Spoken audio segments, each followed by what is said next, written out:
ભગવાનની પ્રેરણાથી અને એમની કૃપાથી આ ગ્રંથને આપણે વાંચવા અને સાંભળવા જઈ રહ્યા છીએ. જોવામાં ગ્રંથ ખૂબ જ નાનો લાગતો. પહેલી વાર તો એવું લાગ્યું કે 7 દિવસ ચાલે તો સારું, કારણ કે દેખાય નાનો. પણ જ્યારે આપણે અંદર ઉતર્યા ત્યારે એ તો રબર જેવો નીકળ્યો કે જેટલું ખેંચો એટલું લાંબુ થાય. વિદુરજી મહારાજ ધૃતરાષ્ટ્રના જીવનમાં પોતે જ કરેલી ભૂલથી જ્યારે મુશ્કેલીના દિવસો આવ્યા અને કુરુકુળના મોતના નગારા જ્યારે વાગવા લાગ્યા, ત્યારે અતિ મૂંઝાયેલા એવા ધૃતરાષ્ટ્રજીએ વિદુરજીની પાસે શાંતિના ઉપાય પૂછ્યા. પોતાને જે અશાંતિ થઈ એ અશાંતિનું કારણ પૂછ્યું. અને એ વખતે રાત્રિના સમયે એક રાજ્યના વફાદાર મંત્રી તરીકે ખૂબ જ હિતના શબ્દો, જેણે કરીને હસ્તિનાપુરની ગાદીનું હિત થાય, પ્રજાનું હિત થાય અને એના હાથ નીચે રહેલા 84,000 દેશના રાજા અને પ્રજાનું હિત થાય, એવો સુંદર મજાનો ઉપદેશ આપણને આજે પણ વિદુરજી મહારાજ જાણે કે આપી રહ્યા છે.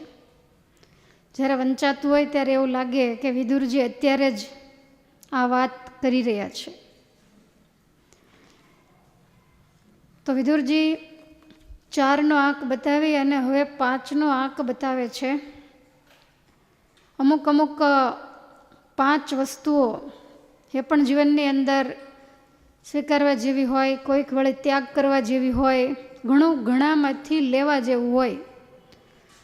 તો વિદુરજી એવું લખે છે કે પંચાજ્ઞાયો મનુષ્યેણ પરિચર્યા પ્રયત્નત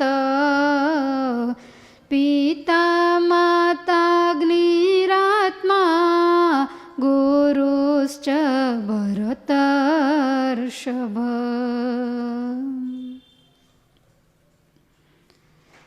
પિતા, માતા, અગ્નિ, આત્મા અને ગુરુ, આ 5 એ અગ્નિની પેઠે ઉપાસના કરવા યોગ્ય છે. માટે માણસે એમની પ્રયત્નપૂર્વક સેવા કરવી. અગ્નિની પેઠે ઉપાસના કરવા યોગ્ય એટલે શું? તો કે આપણે બધા અગ્નિની ઉપાસના તો કરીએ જ છીએ અને ઘણીવાર આપણા અગ્નિની સાથે એક્સિડન્ટ પણ થયેલા છે, પણ છતાં એની ઉપાસના આપણે છોડી નથી. તમારે ભોજન પકાવવું હોય તો એ અગ્નિ ઉપર પાકે, તો એને કારણે તમે ઘણી વાર અગ્નિથી દાઝી ગયેલા પણ છો, પણ એણે કરીને તમે ભોજન પકાવવાનું કે અગ્નિનો સંપર્ક એને છોડ્યો નથી. તો પિતા, માતા, પછી પોતાનો આત્મા, ગુરુ અને સ્વયં અગ્નિ, આ બધા અગ્નિ સમાન જ છે. એમાં પહેલું લખ્યું માતા અને પિતા, 2 નામ બતાવ્યા, પહેલું અને બીજું. તો મહારાજે ગૃહસ્થને 5 યજ્ઞ કરવાના કયા છે. ઋષિમુનિ સંન્યાસી હોય એ પંચાગ્નિ તાપતા હોય, 4 બાજુ અગ્નિ પેટાવે, ઉપર સૂર્યનો તાપ હોય ને વચ્ચે બેસીને સાધના કરે. તો એ પંચાગ્નિ સંન્યાસીના અલગ રીતના છે અને ગૃહસ્થના અલગ રીતના છે. તમારા માટે આ 5 અગ્નિ છે. કેવી રીતે? તો કે માતા પિતાની સેવા કરવી તો એ પંચાગ્નિ તાપવા જેવું જ કઠણ છે. કેમ? તો કે ઉંમર થાય એટલે થોડોક સ્વભાવ નડતર રૂપ થઈ જાય. કોઈને વધારે કચકચાટ કરવાની ટેવ હોય, વધારે પડતું બોલવાની ટેવ હોય, વધારે પડતું પોતાના શરીરને નહીં ફાવતું એવું જમવાની ટેવ હોય એટલે માગ્યા કરે. તો આવા બધા જે સ્વભાવ છે બિલકુલ નાના બાળક જેવા થઈ જાય. હવે નાનું બાળક તો ક્યારેક આમ તેમ કરે તો તમે જરાક એને ટાપલી પણ મારી લ્યો. વડીલને તો એવું કંઈ કરાય નહીં. એટલે વડીલોની જે સેવા છે ને એ પંચાગ્નિ તાપ્યા બરોબર છે. બહુ સારી રીતે એને આજીવન રાજી રાખીને ક્યારેય પણ ઊંચા સાદે બોલાવે નહીં, એ રીતે સેવા તો કોઈક ભાગ્યશાળી હોય જ કરી શકે. અને એનાથી ભાગ્યશાળી હોય એ કોઈને કહેતો નહીં, પણ એને ક્યારેય મનમાંય સંકલ્પ ન થાય કે હવે આને ઠાકોરજી લઈ જાય તો સારું, અથવા તો હવે આમને કોઈક બીજા ભેગા રાખે તો, બે ચાર ભાઈઓ હોય તો આવું થાય. અને અત્યારે તો જ્યાં જ્યાં બે ચાર ભાઈઓ છે ત્યાં લગભગ મા બાપ અલગ હોય, અને કાં તો બધાને ત્યાં વારા હોય.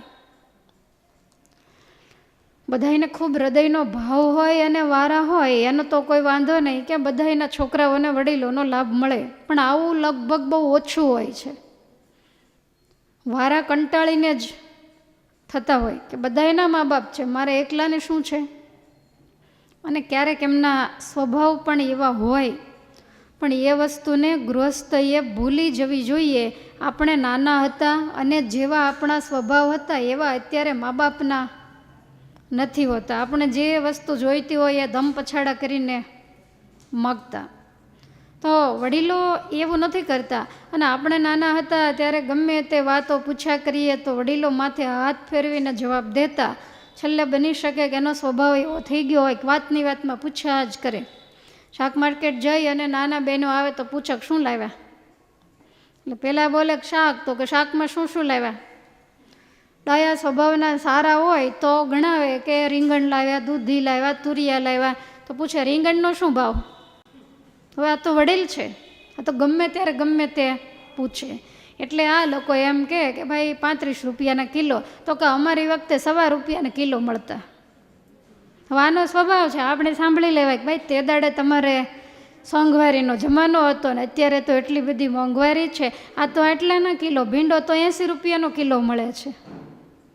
પણ મોંઘો હોય ને એટલે એ હું ન લાવી એટલે એ રાજી થાય કે કરકસર સારી કરે છે.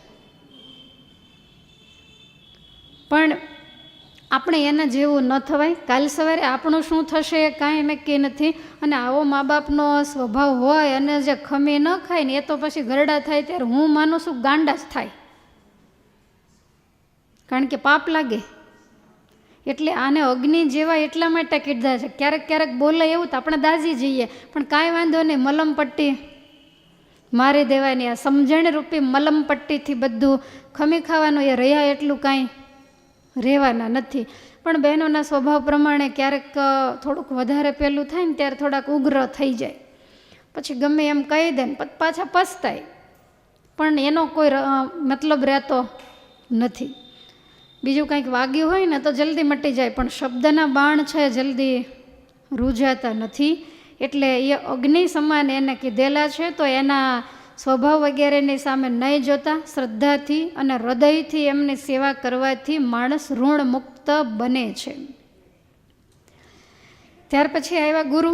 હવે એ તો અગ્નિ સમાન જ હોય, કારણ કે એની આમાન્યમાં રહેવું એ અગ્નિ તાપ્યા જેવું જ કઠણ છે. ભમરી ભરે ભારે ચટકો એ તો પલટાવા ઈયળનું અંગ. એને શિષ્ય પાસેથી બીજો કોઈ સ્વાર્થ સિદ્ધ નથી કરવો. કદાચ હજી એવું બની શકે કે મા બાપ પોતાના દીકરાને સંસ્કાર આપવામાં થોડાક પાછા પડે તો સમાજમાં લગભગ એવું બનતું હોય, એટલે એની વાતો ઓછી થાય. પણ ગુરુ જો પોતાના શિષ્યને સંસ્કાર આપવામાં પાછા પડે તો સમાજની અંદર એનું ખૂબ જ ખરાબ લાગે છે. કારણ કે આવું ઓછું હોય અને તમારે તો બધું ઘેર ઘેર હોય, એટલે તમારું જલ્દી ઢંકાઈ જાય અને અમારું જલ્દી બહાર આવે, કારણ કે બહુ ઓછા હોય. તમે વિચારો કે સમાજની અંદર ગૃહસ્થની દ્રષ્ટિએ સાધુની સંખ્યા કેટલી ઓછું હોય તે આપણી નજર વધારે જાય. કોઈ વ્યક્તિ ખૂબ વધારે કામ કરતી હોય તો આપણે ધ્યાન ન દઈએ, પણ બિલકુલ ઓછું કરે, થોડી થોડી આળસ કરે, દિલ દગડાઈ કરે તો તરત ત્રાસી આંખો થાય. માણસનો એવો અધૂરિયો સ્વભાવ છે. એટલે ગુરુએ પોતાના શિષ્યને ઘડવા માટે એને કઠણ વચન કહેવા પડે, અને ક્યારેક ક્યારેક વઢે, ખીજે, રોકે, ટોકે તો એ ડંખને જે સહન કરે એ ઉત્તમ સેવક બને. શિલ્પી છે એ પથ્થરને જો ટચકા ન મારે તો એ પથ્થર પૂજનીય ક્યારેય નથી બનતો. સોની છે એ સોનાની લગડીને ગરમ કરીને ટીપે નહીં તો એ કોઈના કંઠને શોભાવે એવો હાર ક્યારેય નથી બનતો. દરજી છે એ સરસ મજાનો કાપડનો તાકો હોય એના ઉપર કાતર ન ચલાવે તો એ ક્યારેય યોગ્ય ઘાટઘૂંટવાળું વસ્ત્ર થતું નથી. તાકા ઓઢીને તો કાંઈ ફરાતું નથી. કે સોનાના બિસ્કિટ મળતા હોય અથવા તો એક તોલાની લગડી મળતી હોય એને હોલ પડાવી અને એમાં દોરો બાંધી નીકળ્યા હોય તો નજરનું માદળિયું બાંધ્યું હોય એવા લાગો. પણ એને ઘાટ આપવો પડે છે ને. એટલે તમે ઘણીવાર કહેવત કહેતા હો છો સોના કરતાં ઘડામણ મોંઘું. અને તમારું કામ કેવું હોય કે સોનું આટલું હોય ને એમાંથી વસ્તુ તમારે એટલી મોટી કરવાની હોય. એટલે બિચારા પહેલાં ખેંચીને માંડ એ બનાવી શકે. ઘાટ ઘડવા એ સહેલા નથી. તો આ જળ વસ્તુના ઘાટ ઘડવા એ સહેલા ન હોય તો ચેતનના ઘાટ તો કેમ ઘડાય કહો? ચૈતન્ય હોય એના ઘાટ ઘડવા એ ખૂબ જ અઘરા છે. કારણ કે ચેતન છે એ હંમેશા મન ફાવાય એમ વર્તતું હોય, મની કરતું હોય. એટલે એ શિષ્યને ગૃહસ્થના ઘરમાંથી આવેલા કોઈ પણ છોકરાને સાધુ બનાવો, સંન્યાસ્તાશ્રમમાં શોભે એવો બનાવો એ કાંઈ સહેલી વાત નથી. એટલે સેવકે ટચકા જરૂર ખમવા પડે.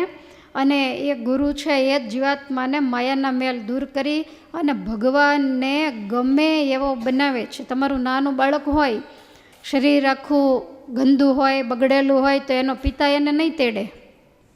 એને બરોબર ચોખ્ખું કરી અને તમે સારા કપડાં પહેરાવશો ને પછી જ તેડશે. અને કાંઈક ગંદુ હશે ને પિતા પાસે દોડે તો એમ કહેશે કે જા તાર મમ્મી પાસે, પહેલાં તને સાફ કરી દે પછી આવજે. એટલે ઠાકોરજી છે એ પિતાની જગ્યાએ છે, સાધુ કે ગુરુ છે એ માતાની જગ્યાએ છે. એ માયામાં ખરડાયેલા આત્માને ચોખ્ખો કરી અને પછી ભગવાનને સોંપે ત્યારે ભગવાનને એ ગમે. પછી ભગવાન એને તેડે. ત્યાં સુધી એની ફરતો આંટા માર્યા કરે.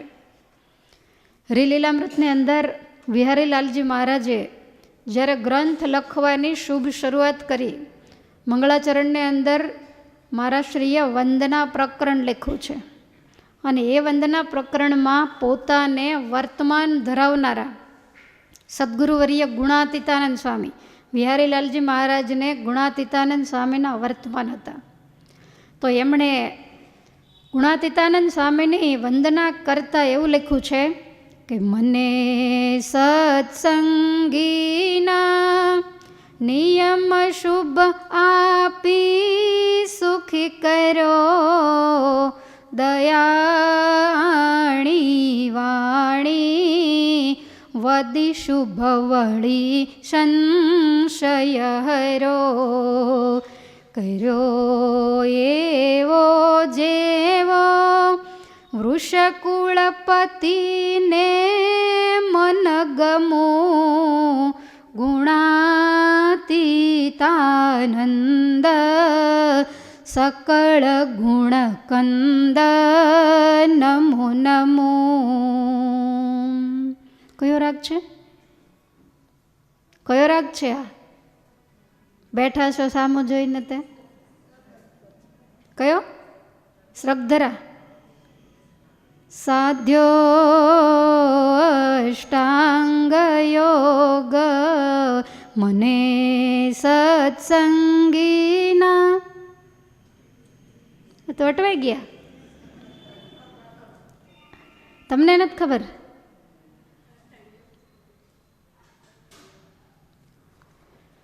કઈ વાંધો નહીં, કાલે જોઈને કહેજો, બરાબર?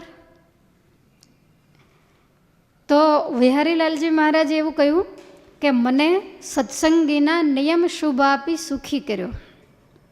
આપણે જાણીએ છીએ કે ભગત પ્રસાદજી મહારાજને વારસદાર નહોતા. એટલે હિન્દુસ્તાનમાંથી કૃષ્ણ પ્રસાદના દીકરા વિહારીલાલજી મહારાજ એમને દત્તક લેવાના હતા. તો એમને નાના હતા ત્યારથી જ લઈ આવ્યા હતા ને ભોળાનાથ શાસ્ત્રીની પાસે એમને વિદ્યાભ્યાસ કરાવેલો અને ગુણાતીતાનંદ સ્વામીની પાસે વર્તમાન ધરાવેલા. એટલે સ્વામીએ એ વખતે નાના એવા વિહારીલાલજી મહારાજને બેસાડી અને આચાર્ય સ્થાન ઉપર જ્યારે બેસાડવાના હોય ત્યારે ઘણો બધો ઉપદેશ ભગત પ્રસાદજી મહારાજ ન કહી શકે એટલું ગુણાતીતાનંદ સ્વામીએ કહ્યું હોય. તો વિહારીલાલજી મહારાજ એવું સ્વીકારે છે કે પહેલાં હું સત્સંગને કે ભગવાનને ગમવું એવો નહોતો, પણ મને વર્તમાન ધરાવ્યા, તમામ નિયમો પાળવાની આજ્ઞા કરી અને દયાવાણી વાણી વધી, શુભવળી સંશય હર્યો. ઉપદેશ મને સરસ આપ્યો અને એવો મને બનાવ્યો. કેવો? તો કે વૃષકુળપતિને મન ગમવું, ભગવાનને મન ગમવું અને ભગવત પ્રસાદજી મહારાજના મનમાં એને કારણે હું ગમ્યો. અને ગમ્યો એટલે એણે મને લક્ષ્મીનારાયણ દેવની ગાદી આપી. તો સાધુ છે, કહેતા જે ગુરુ છે એ જીવાત્માને પરમાત્માને ગમે એવો, પોતાને ગમે એવો નથી બનાવતા, પણ ભગવાનને ગમે અને એ જીવનું કલ્યાણ થાય એનો ખટકો કાયમને માટે ગુરુ રાખતા હોય છે. એટલે ગુરુ અગ્નિ સમાન બધાને લાગે છે. ત્યાર પછી આવ્યું ચોથું, 3 આવ્યા, માતા પિતા અને ગુરુ. અત્યારે સાંભળ્યું કલાક પછી.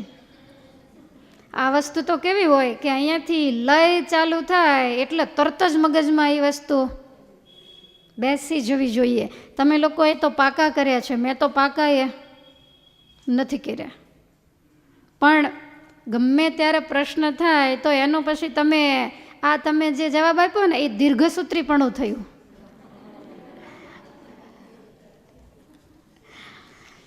ક્યારેક એવો પ્રશ્ન જ્યારે હોય ને તમારે પછી ઘરે જઈને યાદ કરવો, કારણ કે તમે અહીંયા યાદ કરો તો ત્યાં સુધી કથામાં ધ્યાન નહીં રાખ્યું હોય, ત્યારે માંડ યાદ આવે.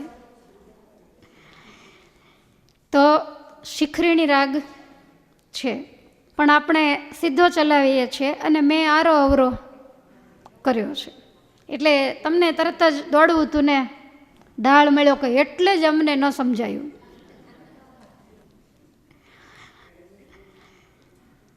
તો ચોથો બતાવ્યો આત્મા, માતા પિતા ગુરુ અને આત્મા.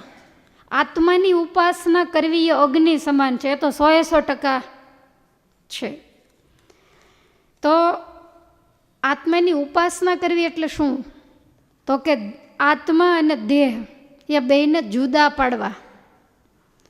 સુકાઈ ગયેલા શ્રીફળમાંથી જેમ અંદરનું કોપરું અને કાચલી એ બંને જેમ જુદા પડે, એમ સંસારમાં રહેવા છતાંય પણ, આ લોકમાં રહેવા છતાંય પણ આત્મા અને દેહને મહેનત કરીને, સાધના કરીને અલગ પાડવા એ આત્માની ઉપાસના કરી કહેવાય. તો અઘરામાં અઘરું કામ આ છે. પોતાને 3 દેહથી પર માની બ્રહ્મરૂપ થઈ અને ભગવાનની ભક્તિ કરવી, એને આત્માની ઉપાસના કરી કહેવાય. કારણ કે દેહરૂપે કરેલી ભક્તિ છે એ 100% ફળ આપતી નથી, એટલે બ્રહ્મરૂપ જરૂર થવું પડે. પ્રથમના 20મા વચનામૃતમાં મહારાજે પૂછ્યું કે અજ્ઞાનીમાં અતિશય અજ્ઞાની કોણ છે? કોઈનાથી ઉત્તર ન થયો. પછી એનો ઉત્તર મહારાજે પોતે જ કર્યો કે જે બાહ્ય દ્રષ્ટિથી બધા જ બાહ્ય પદાર્થોને જોયા કરે, પણ અંતરદ્રષ્ટિ કરીને પોતાના આત્માને ક્યારેય પણ જોતો નથી, એ અજ્ઞાનીમાં અતિશય અજ્ઞાની છે. મૂર્ખમાં અતિશય મૂર્ખ, ઘેલામાં અતિશય ઘેલો. એક પછી એક ઉપમા જ્યારે ઠાકોરજી આપવા માંડ્યા ત્યારે શુકાનંદ સ્વામી ઉકળી ગયા. આટલું બધું તમે ગરમ થઈને કહો છો, તે આત્માને જોવો એ શું અમારા હાથમાં છે? તે અમે આત્માને જોઈ શકીએ. ત્યાં તો મહારાજ એના કરતાંય વધારે ઊંચા થયા. આ સભા તો જોયા જેવી થઈ હશે. મહારાજ કે કોણે કીધું તમારા હાથમાં નથી? કે દિવસે મરણીયો થઈને આ જીવ બેઠો અને કે દિવસે એને આત્મદર્શન ન થયું? બતાવો તો ખરા. એણે દાખલો જ ક્યારેય નથી કર્યો. માયાને આધીન થઈને સ્વપ્નને સુષુપ્તિ અવસ્થામાં જાય છે, પણ એણે પોતાના આત્માને જોવાનો દાખલો સ્વામી ક્યારેય કર્યો જ નથી. અને એણે જો કર્યો હોત તો એને આત્મા અને આત્માની અંદર બેઠેલા પરમાત્મા બેયના દર્શન થાત. અને હજી સુધી નથી થયા એનું મહારાજ કે એક જ કારણ છે. શું? પોતાની આળસ. છેલ્લો શબ્દ 20મા વચનામૃતનો. પોતાની આળસે કરીને. અને વાત એ બિલકુલ મહારાજની સાચી છે કે આપણે ઠાકોરજીના દર્શન કરવા માટે અનશન વ્રત લઈને કે દિવસે બેસી ગયા કે જ્યાં સુધી હરિકૃષ્ણ મહારાજ કમળ ઉપરથી નીચે ન ઉતરે ત્યાં સુધી અન્ન જળ હરામ અને એક જ આસને અહીંયા જ બેસીશ. અને એવી રીતે આપણે 6 મહિના બેઠા ને એ ક્યારે નીચે ન ઉતરે એવું બન્યું ક્યારે? આનો મતલબ શું? અત્યારે જેમ સભામાં સોંપો પડ્યો ને એમ એ સભામાં પડી ગયો જશે. આનું કારણ એ કે આપણે દાખલો ક્યારેય પણ કર્યો નથી. જે ઋષિમુનિઓએ સાધનાઓ કરી એ બધાને સિદ્ધિઓ પ્રાપ્ત થઈ છે. એટલા માટે મહારાજ કે એ અતિશય અજ્ઞાની છે. એટલે દેહ અને આત્મા એને જુદા પાડવા જ પડશે. આપણે જન્મ્યા ત્યારથી હું દેહ છું. કોઈ પૂછે કે તમારું નામ શું, એટલે આપણે દેહનું જે નામ હોય એ જ રજૂ કરીએ, પણ ખરેખર આપણે દેહ નથી. આપણે આપણા આત્માને ઓળખતા જ નથી. જ્યાં સુધી નહીં ઓળખીએ ત્યાં સુધી ભવ ભટકણ. ભલે સત્સંગ મળ્યો, ફરીને સત્સંગમાં જન્મ મળશે, ફરીવાર ઘસાશું, ત્રીજી વાર મળશે, પણ જ્યારે આત્માને ઓળખશું, બ્રહ્મરૂપ થાશું, ત્યારે જ મુક્તિ થવાની છે. આત્માને ઓળખ્યા વિના રે ભવના ફેરા નહીં ટળે રે. ભ્રમણાને ભાંગા વિના રે લખ 84 નહીં તો ટળે રે. કાગડો ને કોયલ રે રંગે રૂપે એક છે રે. એ તો એની બોલી થકી ઓળખાય રે. ભ્રમણાને ભાંગ્યા વિના રે ભવના ફેરા નહીં તો મટે રે. કાગડો અને કોયલ દેખાવમાં એક જ સરખા છે, કાળા છે, પણ ક્યારે ખબર પડે કે આ કાગડો છે ને આ કોયલ છે? એ બોલે ત્યારે. દેહ છે એ કાગડો છે ને આત્મા છે એ કોયલ છે. એટલે એને ઓળખા વિના ભ્રમણા ક્યારેય પણ નહીં ભાંગે. હંસલો ને બગલો રે રંગે રૂપે એક છે રે. એ તો એના આહારથી ઓળખાય રે.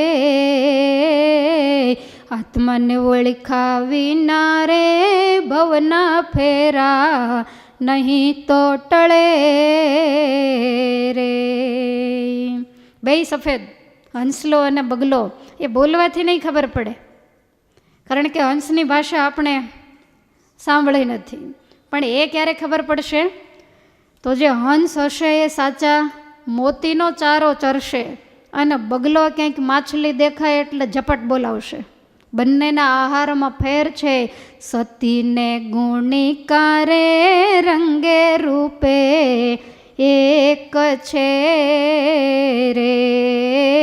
એ તો એની સેવા થકી ઓળખાય રે. ભ્રમણાને ભાંગા વિના રે ભવના ફેરા નહીં તો ટળે રે. સતી કરતાં પણ ગુનિકા રૂપાળી હોય, સરસ મજાના શૃંગાર સજ્યા હોય, પણ એ દિવસ ઉગે ને 10 જણાની સેવા કરે, અને સતી છે એ હંમેશા એકની જ સેવા કરે. એની સેવા ઉપરથી ઓળખાઈ જાય. માટે આત્મજ્ઞાન તો ખૂબ જ જરૂરી છે. ભગવાન શ્રી હરિએ પ્રથમના 61મા વચનામૃતમાં બતાવ્યું. મુક્તાનંદ સ્વામીનો પ્રશ્ન છે કે કામ, ક્રોધ, લોભ, ભય એને યોગ્ય કરીને પણ આ નામ કાંઈ નાના નથી આપ્યા, બધા મોટા મોટા અંતરશત્રુઓના નામ લીધા, કે આ બધાયના યોગ્ય કરીને પણ ધીરજ ન ડગે, સત્સંગમાંથી પાછા ન પડીએ, તો એનો શું ઉપાય છે? મહારાજ કે એનો એક જ ઉપાય. શું? તો કે હું દેહ નહીં, દેહથી જુદો હું આત્મા છું, સર્વનો જાણનારો છું. આવી આત્મનિષ્ઠા જ્યારે અતિશય દ્રઢ થાય ત્યારે કોઈ રીતે એને કામ, ક્રોધાદિક મોક્ષના માર્ગેથી પછાડી શકે નહીં. જેટલા આગળ પાછળ પછડાયા હશે તો એ બધા આત્મનિષ્ઠાના અભાવે પછડાયા હશે. મહારાજ કે આત્મનિષ્ઠા વિના બીજા અનેક ઉપાય કરે તોય પણ ધીરજ રહે નહીં. એટલી આત્મનિષ્ઠાની જરૂર છે. તો આને આત્માની ઉપાસના કરી કહેવાય. 5મું આવ્યું સ્વયં અગ્નિ. તો અગ્નિની ઉપાસના, અગ્નિ પણ દેવ છે, અને એ અગ્નિ પિંડ બ્રહ્માંડમાં રહેલા છે. બ્રહ્માંડમાં રહેલો જે અગ્નિ છે એ અન્ન પકાવે છે, અને પિંડમાં રહેલો અગ્નિ એ અન્નને પચાવવાનું કામ કરે છે. જૂના જમાનામાં એટલા માટે જ ખૂબ યજ્ઞો વગેરે થતું. ભગવાન રામ, લક્ષ્મણ વગેરે દશરથજી મહારાજાએ કરેલા યજ્ઞની પ્રસાદી છે. ભગવાને વિશ્વામિત્રજીના આશ્રમે જઈ અને યજ્ઞનું જ સંરક્ષણ કરેલું. જે અસુરો યજ્ઞની અંદર બાધારૂપ બનતા, ભગવાને એનો નાશ કરેલો. અને મહારાજનું તો પૂછો જ નહીં, ખૂબ અહિંસામય યજ્ઞોને મહારાજે મહત્ત્વ આપ્યું છે. ન ભૂતો ન ભવિષ્યથી એવા જબરજસ્ત યજ્ઞો જેતલપુર હોય, ડભાણ હોય, હજારો ને લાખો માણસોને ભેગા કરી અને મહારાજે કરાવ્યા છે. દેવતાઓને તૃપ્ત કર્યા, બ્રાહ્મણોને લાડુ જમાડીને તૃપ્ત કર્યા, કથા વાર્તાઓને સારા ભોજનો કરાવીને તમામ દુનિયાને ભગવાને તૃપ્ત કરી છે. એમાંય ડભાણમાં જે યજ્ઞ થયો એ તો અજબ ગજબનો 18 દિવસનો યજ્ઞ. રોજનું 25 મણ ઘી 4 પરનાળે ખાલી આહુતિમાં અપાય. અને 1 લાખ બ્રાહ્મણો આ ડબાણની અંદર ભેગા થયા. ખાલી બ્રાહ્મણો જો લાખ હોય તો તમે વિચારો બીજા કેટલા. ને તે દાડે વાહન વ્યવહારનો જમાનો નહોતો કે સવારે આવ્યા ને સાંજે નીકળ્યા. આવા એ ધામ જ નાખે. 18 દિવસ સુધી કોઈ જવાનું નામ લે નહીં. અને છતાંય રસોડાની અંદર દિયતામના નાદ થતા હોય. આ ભગવાનનું સર્વોપરીપણું છે. આજની તારીખ સુધી આટલા ઉત્સવ સમય એવો થાય પણ કોઈને ભૂખ્યા નીકળી જવું પડ્યું હોય એવું સ્વામિનારાયણના ઘેર ક્યારેય બન્યું નથી. કારણ કે કદાચ કાંઈક ઘટ્યું હોય ને તો ભગવાને સાધુ સંતોને બુદ્ધિ પણ અજબ ગજબની આપી છે. તો આ રીતે ભગવાન શ્રી હરિ ખૂબ જ યજ્ઞો કરતા. પણ એટલું ખરું કે જૂના જમાનામાં સતયુગ હોય, ત્રેતાયુગ હોય તો એ વખતે અહિંસામાં યજ્ઞો જ થતા. પણ ત્યાર પછી વળી વચ્ચે થોડોક સમયગાળો એવો આવી ગયો કે એમાં હિંસાઓ પુષ્કળ થતી. અને પછી વળી પાછા બુદ્ધ ભગવાને અહિંસા ઉપર પ્રતિબંધ મૂક્યો. પણ એમણે પાછી વેદને કાતર મૂકી. કારણ કે સમજાવ્યા વગર છૂટકો જ નહોતો. એ લોકો બુદ્ધ ભગવાનને એમ કહેતા કે વેદમાં હિંસા છે તો વેદ ખોટા. બુદ્ધ ભગવાન કહે તમે બધાને મારતા બંધ થઈ જાઓ, વેદ ખોટા. એમ કહી અને એણે વેદને એક બાજુ મૂકી દીધા. વળી પાછા શંકરાચાર્યજીને બધા આચાર્ય થયા એટલે વળી પાછું લોકોને સમજાવી અને વૈદિક ધર્મનું પ્રતિપાદન કર્યું. અને ત્યાર પછી પાછા કળિયુગ જેમ જેમ આગળ વધતો ગયો એમ હિંસામય યજ્ઞો વધતા ગયા. એટલે મહારાજે યજ્ઞ તો કરાવ્યા પણ અહિંસામય યજ્ઞો જેની આગળ જે હવિષ્યાન હોય એ જ આહુતિમાં આપવાનો, બાકી કોઈ પશુઓ વગેરેનું બલિદાન નહીં આપવાનું. અને એટલે મહારાજને શતાનંદ સ્વામી જન્મંગલ નામાવલીમાં અહિંસ યજ્ઞ પ્રસ્તોત્રે નમઃ એટલે કે અહિંસામય યજ્ઞનું પ્રવર્તન કરાવનારા એવા ભગવાનને હું વંદન કરું છું. તો મહારાજને પણ યજ્ઞ ખૂબ જ પ્રિય હતા. અને સંસારની અંદર માણસ જ્યારે લગ્ન બંધનથી બંધાય ત્યારે પણ અગ્નિદેવને સાક્ષી તરીકે રાખવામાં આવે છે. સૂર્યદેવ હાજર દેવ છે પણ તે દાડે સૂર્ય હોય કે તમે તો ક્યાંય માંડવા નાખીને તડકામાં તો ન જ બેઠા હો. એટલે સૂર્યની સાક્ષી ન ગણાય. એટલે અગ્નિદેવને પ્રજ્વલિત કરવામાં આવે. અને જૂના જમાનામાં એવું પણ હતું કે લગ્ન મંડપમાં જે અગ્નિ પ્રજ્વલિત થાય એને બુઝાવવામાં નહોતો આવતો. લગ્ન પૂરા થતા હશે પછી કંઈક જાન 2-5 દી રોકાતી હોય, વળાવતા હોય ત્યાં સુધી યજ્ઞની અંદર આહુતિઓ આપ્યા કરવાની. પછી જાન જ્યારે પાછી આવે ત્યારે વર કન્યાની સાથે એ જે યજ્ઞ છે કે તો અગ્નિ છે એ એમને ઘેર આવે. અને પછી આખો દિવસ એનું ધ્યાન રાખવામાં આવે અને એની અંદર આહુતિઓ આપવામાં આવે. અને ઘણી વખત એવું કરવામાં આવે કે એના થકી દીવો પ્રગટાવવામાં આવે કે જેથી કરીને કાષ્ટની એ બધી રોજની માથાકૂટ નહીં. એટલે દીપની અંદર દિવેલ પૂર્યા કરવાનું.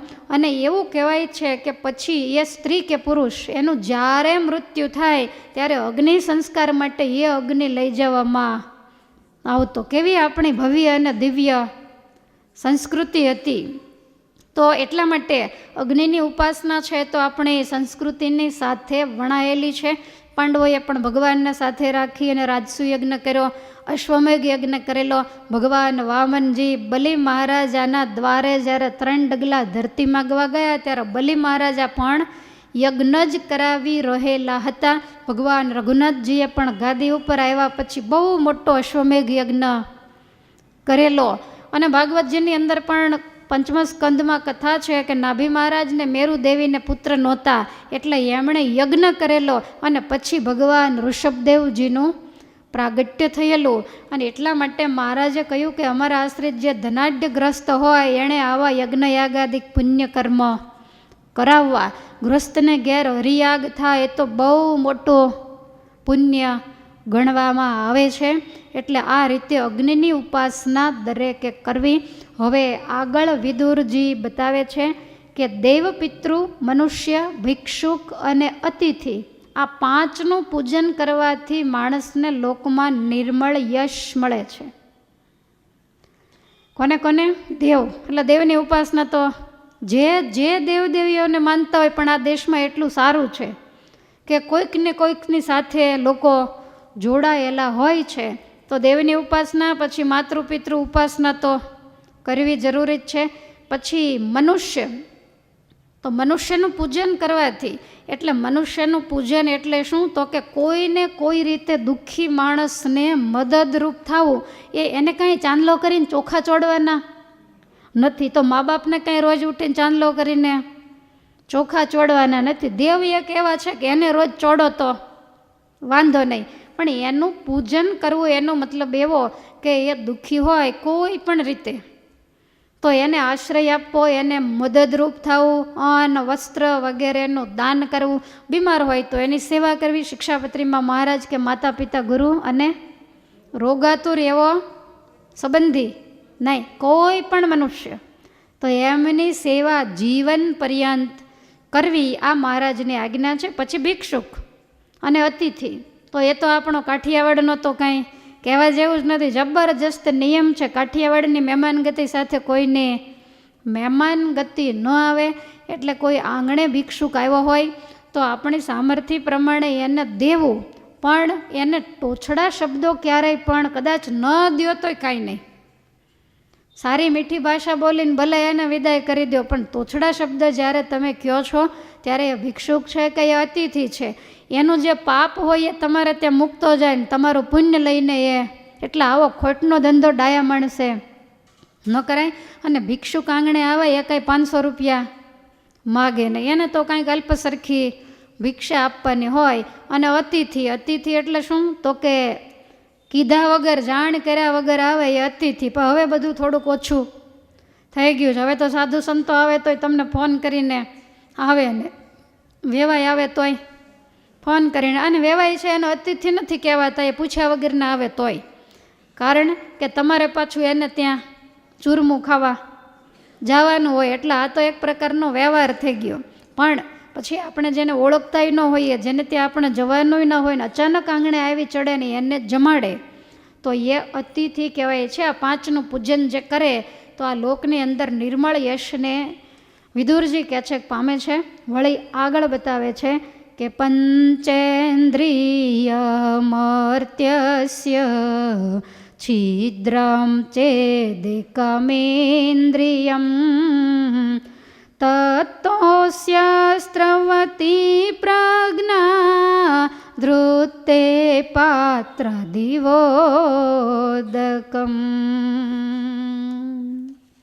વ્યાસ ભગવાનની ભાષા છે ને એટલે થોડીક અઘરી છે. મહારાજની ભાષા હોત તો આપણને જલ્દી સમજાઈ જાત. બ્રહ્માનંદ સ્વામીની ભાષા ઘણી સહેલી છે, પણ એના કરતાંય પ્રમાણભૂત માની અને આપણે વિદુર નીતિના મંત્રોને વધારે બોલવાનો પ્રયાસ કરીએ છીએ. તો આનો અર્થ એ થાય કે 5 ઇન્દ્રિયવાળા મનુષ્યની, બરાબર સાંભળજો, 5 ઇન્દ્રિયવાળા મનુષ્ય, આપણે કેટલી ઇન્દ્રિયો છે? 5. કર્મેન્દ્રિય નથી ગણવાની, ખાલી જ્ઞાનેન્દ્રિય. તો 5 ઇન્દ્રિયવાળા મનુષ્યની જો એક ઇન્દ્રિય પણ છિદ્રવાળી હશે, કહેતા વિષયાસક્ત હશે, એકાદી ઇન્દ્રિય પણ, તો કાણી પખાલમાંથી જેમ પાણી ટપકી જાય, વિદુરજી મહારાજના દાખલાય જબરજસ્ત છે, એવી રીતે એની સદબુદ્ધિ છે એ છિદ્રમાંથી ટપકી જશે અને એ માણસ સમાજની અંદર પ્રતિષ્ઠાહીન થઈ જશે. તો 5 ઇન્દ્રિયો બતાવી. 5 ઇન્દ્રિયો કઈ કઈ છે? પહેલી રસના, જેનો વિષય શું છે? સ્વાદ ચાખવો, સ્વાદ પારખવો. અને આને વળી પાછા 2 કામ સોંપ્યા છે, એકલી છે તોય.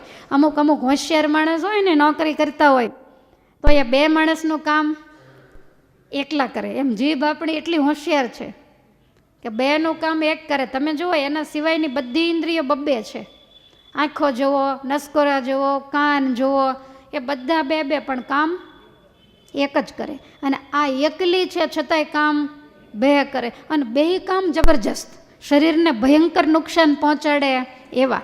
એક કામ કરે જમવાનું, એમાં ધ્યાન ન રાખે તો બાટલા ચડતા થઈ જાય. અને બીજું કામ કરે બોલવાનું. જો એક પણ હાડકું નથી, જરાય આગી પાછી થઈ એટલે ભંગાવી નાખે બધા. એટલે 2 કામ જબરજસ્ત એને સોંપ્યા છે. બહુ નાના હોય ત્યારે તો એવું ખાસ કંઈ બોલવાનું આવે નહીં, એટલે જીભને મોકળી ફરવા દીધી.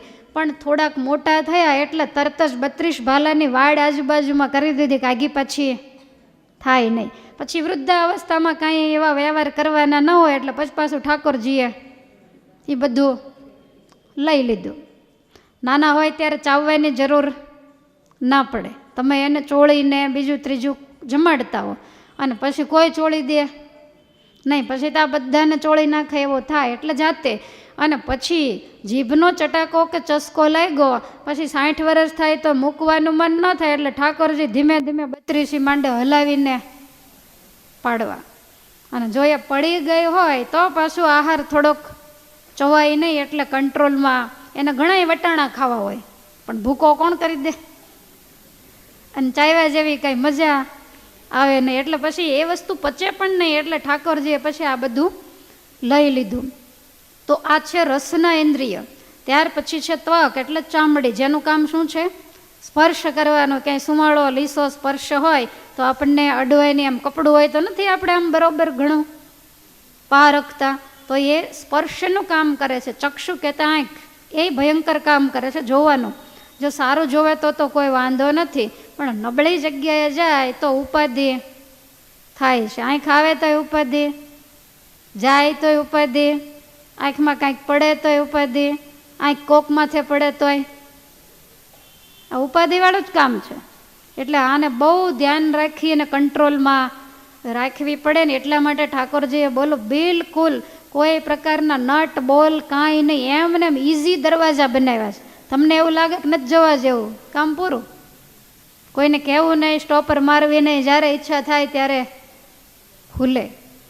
એટલે જ્યાં ત્યાં નજર જાય તોય પણ આ પેલી કાણી પખાલ જેવું જ ગણાય.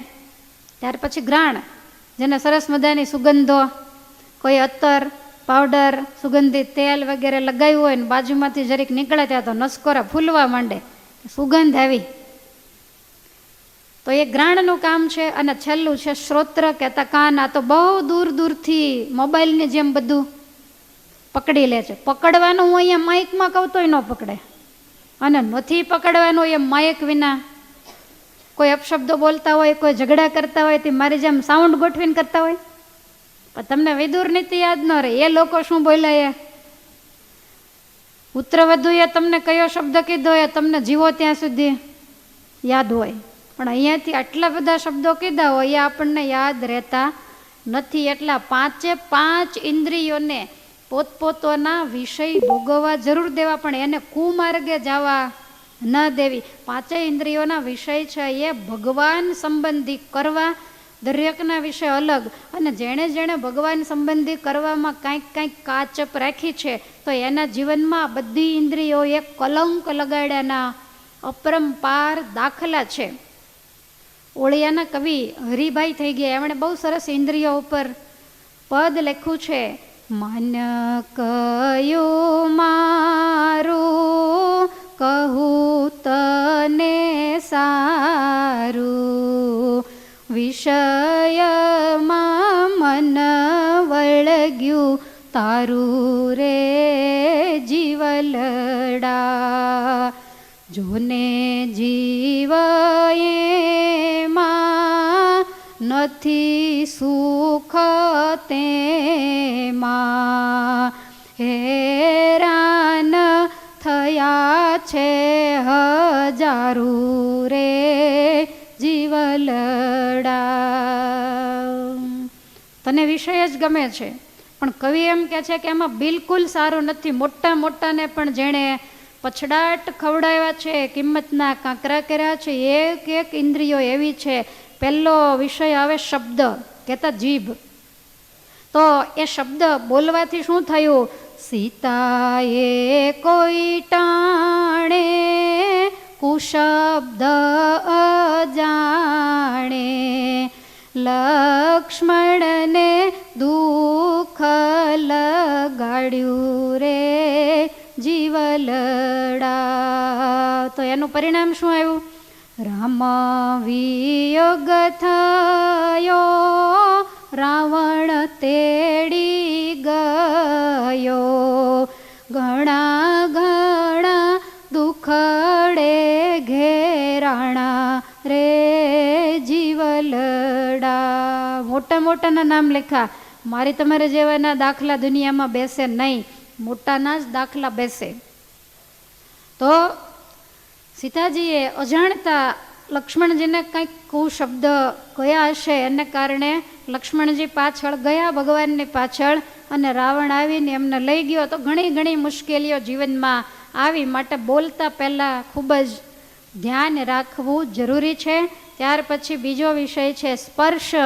સ્પર્શ જ કરવા નહુષ ગયો વરવા, સર્પ થયો ને નાવ્યું સુખ રે જીવલડા.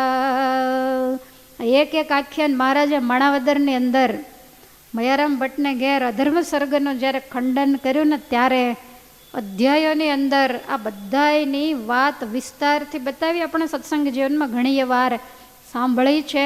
તો સ્પર્શનો ચસ્કો લાગ્યો કોને? નહુષ રાજાને. એટલા બધા નહુષ રાજાએ પુણ્ય કર્યા કે એને ઇન્દ્રાસન મળ્યું.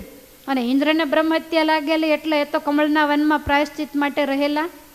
1000 વર્ષ સુધી એણે પ્રાયશ્ચિત કરેલું. એટલે નહુષને રાજા બનાવ્યો, પણ આને શાંતિ ન થઈ. નહુષને એમ થયું કે ઇન્દ્રાણીને લઈ આવું. અને ઇન્દ્રાણીનો સ્પર્શ કરવાની ઈચ્છા થઈ તો ઇન્દ્રાણીએ પડી રહી, સ્વર્ગે પડ્યું રહ્યું, અહીંનો એનું રજવાડું પડ્યું રહ્યું. અને ઋષિમુનિઓની પાલખી કરી અને ઋષિમુનિઓએ ઉપાડ્યો ને પરણવા જતો હતો. અને એમાં અગસ્ત્ય મુનિ બિચારા તપથી કૃષ્કાયન ધીમા ધીમા ચાલે ને આને થઈ ઉતાવળ, એટલે ઉપરથી પગ લંબાવીને પાલખીમાંથી પગની લાત મારી, સર્પ સર્પ જલ્દી ચાલો. અને આમ જ્યાં કીધું ને મુનિનો મગજ ગયો કે મૂરખ, વિષયની અંદર અંધ બનીને તું કોની પાસે પાલખી ઉપડાવે છો એની તને ખબર નથી. જા, મારો શાપ છે, ભયંકર સર્પ થઈને ધરતી ઉપર પડે. પરણે તરે જ ઇન્દ્રિય, નહીતર ઇન્દ્ર થયો હોય એ કોઈ સામાન્ય તો ન હોય, પણ એક ઇન્દ્રિય ભૂલ કરી તો ભૂકા નીકળી ગયા. ત્યાર પછી રૂપ તો એના માટે બતાવ્યું કે શંકરને સૌ કેતા નષ્ટિક ઉર્ધ્વ રેતા, મોહિની જોયા મન મોયુરે જીવલડા. શિવજીની સાથે કોણ આવે? વૈષ્ણવાનામ યથા શંભુ. એના જેવો ઉર્ધ્વ રેતસ બીજો કોઈ નહીં. પણ છતાંય ઠાકોરજીએ મોહિની રૂપ જ્યારે ધારણ કર્યું ત્યારે શિવજીને પણ એમાં મોહ થયેલો. અને ત્યાર પછી છે રસ, કહેતા રસના. એકલ શૃંગી ઋષિ ધ્યાને રેતા બેસી, સ્વાદ ચાખો ને રડ લાગી રે જીવલડા. તરત છૂટી તાળી તપ નાખ્યું બાળી, બની વાત સરવે બગાડી રે જીવલડા. એકલ શૃંગી મુનિ ધ્યાનની અંદર બેસી રહેતા, જેને સ્ત્રી પુરુષનું પણ ભાન નહોતું, પણ એક જ વખત જો સ્વાદ રંપાદ રાજાના રાજ્યમાં વરસાદ નહોતો ને એમને બોલાવવાના થયા, એટલે એમણે એક રાજ નર્તકીને ઋષિને ફસાવવા માટે મોકલીને પકવાન લઈને આવી. એણે એની જિંદગીમાં કોઈ દી પકવાન પુરુષને જ જોયેલા, એના પિતા સિવાય એણે કોઈ વ્યક્તિને જોયેલા નહીં. અને છતાંય જ્યારે આવું થયું, સ્વાદની અંદર લેવાઈ ગયા ને પહેલી વેળે એના હાથે પ્રસાદી જમાડી. હવે પાપીના સંસર્ગવાળું અન એટલે આની બુદ્ધિ ભ્રષ્ટ થઈ, સ્વાદ ચાખ્યો અને એની સાથે રમપાદના રાજ્યમાં આવ્યા, એની કન્યા પરિણ્યા અને ઘણું બધું થયું. તો આવી રીતે આ 4 વિષય બતાવ્યા અને છેલ્લો બતાવ્યો ગંધ. નારીને ગંધે અહીં થાય અંધે, પુરુષને પ્રભુ પદથી પાડે રે જીવલડા. ગંધ પણ એવી જ છે અને એને કારણે ઘણા સ્ત્રીઓ અને ઘણા પુરુષો એના સંસર્ગે કરી અને ભગવાનના માર્ગેથી પડ્યા છે. એટલે કવિ એવું કહે છે કે કહે હરિદાસ ન કરો વિશ્વાસ, હડકાયા ને તો કરો હાડ્ય રે જીવલડા. આ 5 એવા છે જેનો સંસર્ગ થાય ને એ જ રીતનો હડકવા ઉપડે. માટે બને ત્યાં સુધી એનાથી છેટે રહેવું. બરાબર, તો આપણે અહીંયા અત્યારે રોકી દઈએ. સહજાનંદ સ્વામી મહારાજની જય.